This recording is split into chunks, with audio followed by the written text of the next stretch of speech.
All right, Peter, thank you so much for joining me in the house that BetAngel built.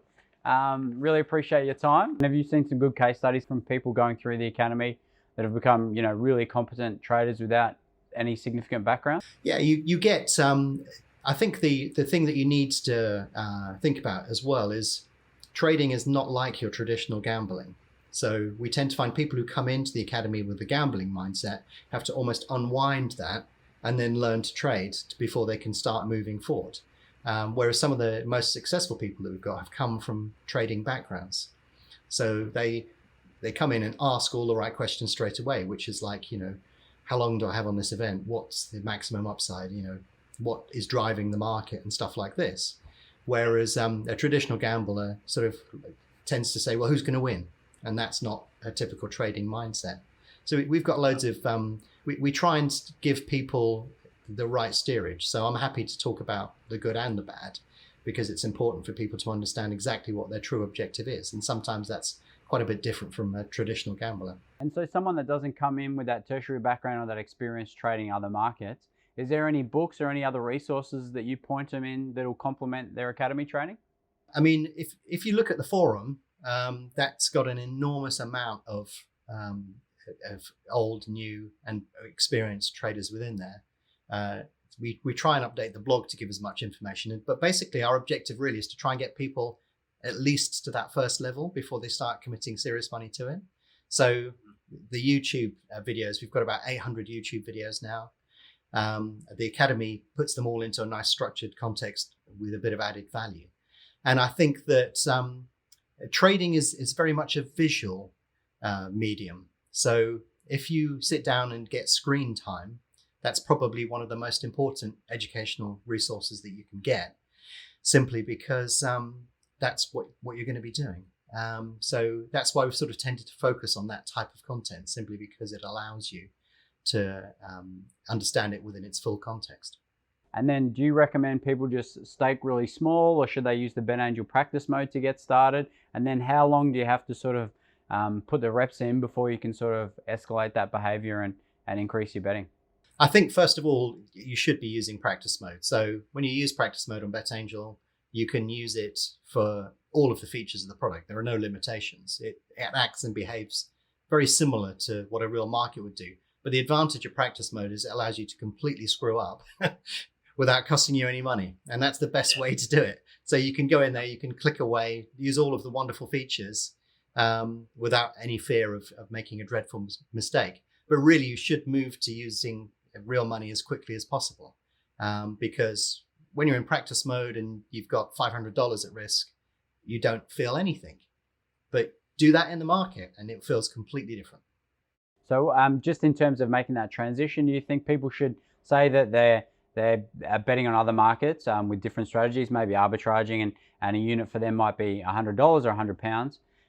When they're taking the training wheels off BetAngel and not using practice mode, betting for real money, should they be using 10% of that? Is it sort of $10, £10? Does that make more sense, or do you tell people to get straight into it? I think when you first start actively trading is doesn't. If you're gambling, you put down $10 to win 100, and when you're trading, you're almost putting down $100 to win 10. It's almost the other way around.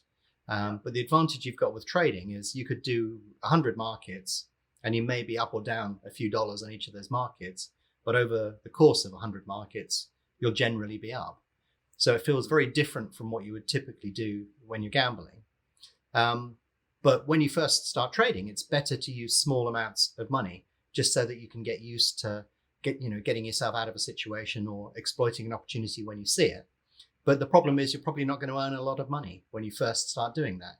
But it's a much safer route to go down that path. And when I first started, I had very little in my account, and it just gradually sort of grew and grew and grew over time. And it's got to the stage now where I can use much larger stakes, and it feels like it's $1 or $2 to me when it may actually be $1,000 or $2,000. And but I feel no pressure on it. So I think it's much better to start at a very small level and work your way up. But you have to realize you probably won't make a huge amount of money. You'll just build your confidence in terms of what you need to do in the market, but it's definitely recommended. This is probably going to deter people, but what's the amount of time that you need to put in your trade before it can become something that's, a significant side income. Is it an 18-month type trade? You're consistently putting hours in.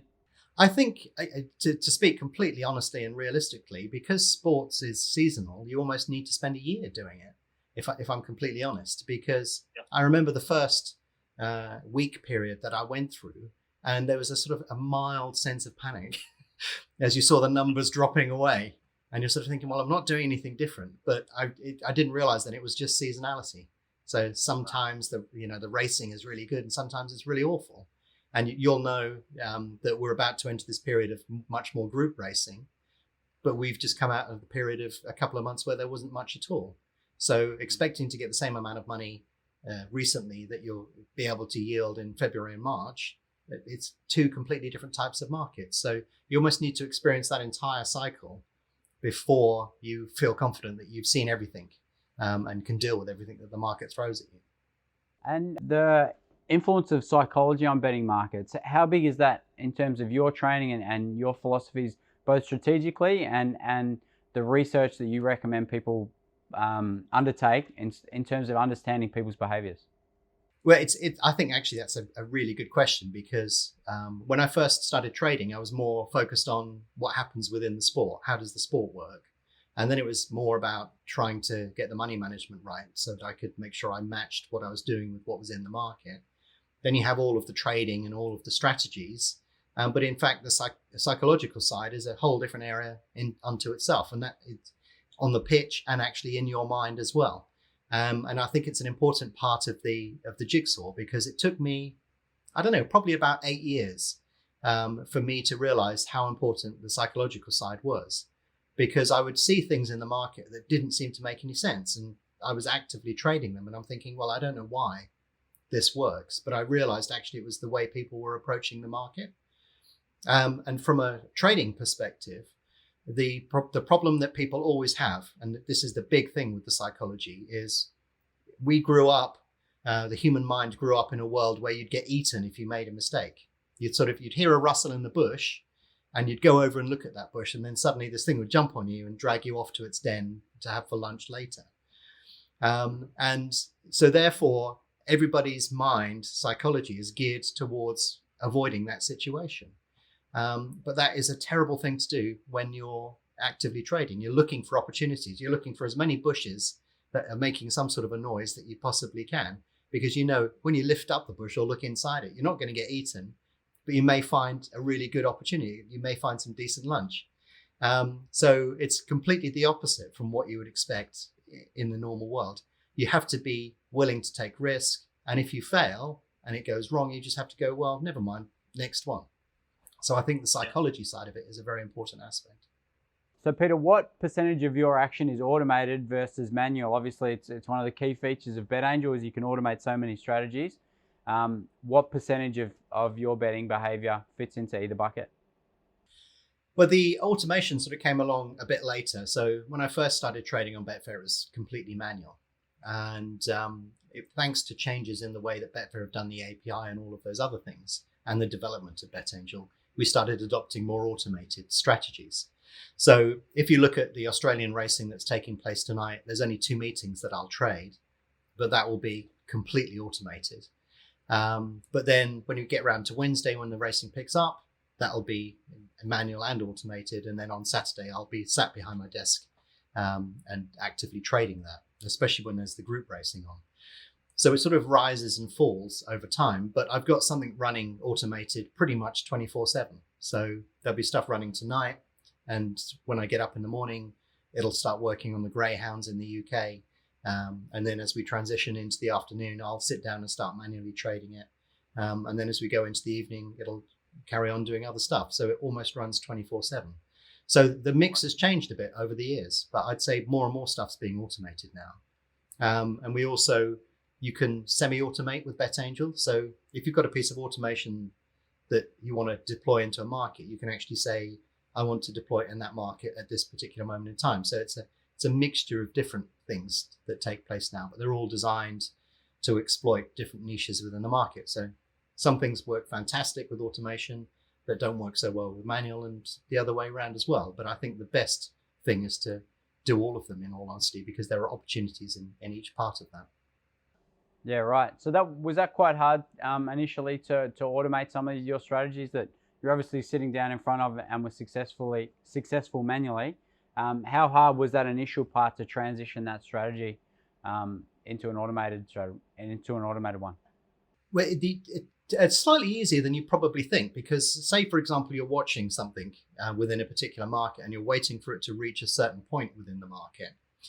What started to happen was I was thinking, well, if I automate just that little bit, I could probably spot the opportunity a little bit faster than other people. So started with a manual strategy, looked at very specific parts of it, and then automated those little bits. And then eventually that sort of migrates into something that's completely automated. But one of the things I would encourage people that are out there listening to this is that sometimes automation finds things that you never even thought of.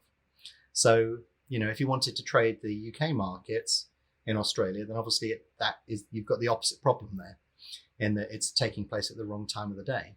But there are strategies that I've created through automation that I never would have thought about doing manually.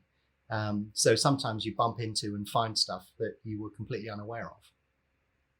And your forum's so great for that too. People generously share automated files where they can just import straight away. So you could be, laying the draw in football, for example. You can just automate that as a strategy. But there are some there that are even significantly more intelligent than that.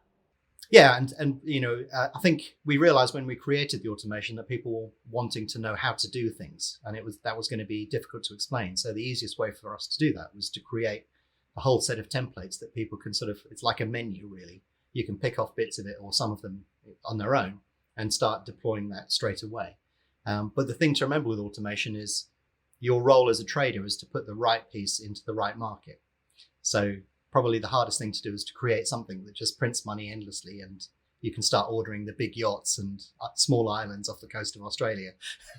And it's a little bit harder than that. But typically the way that you still have to think through the process in terms of, this is a race that I'm going to do that on, or this is a match that I want to put this piece of automation on. And that's how you add value as a trader, and through any analysis that you choose to do.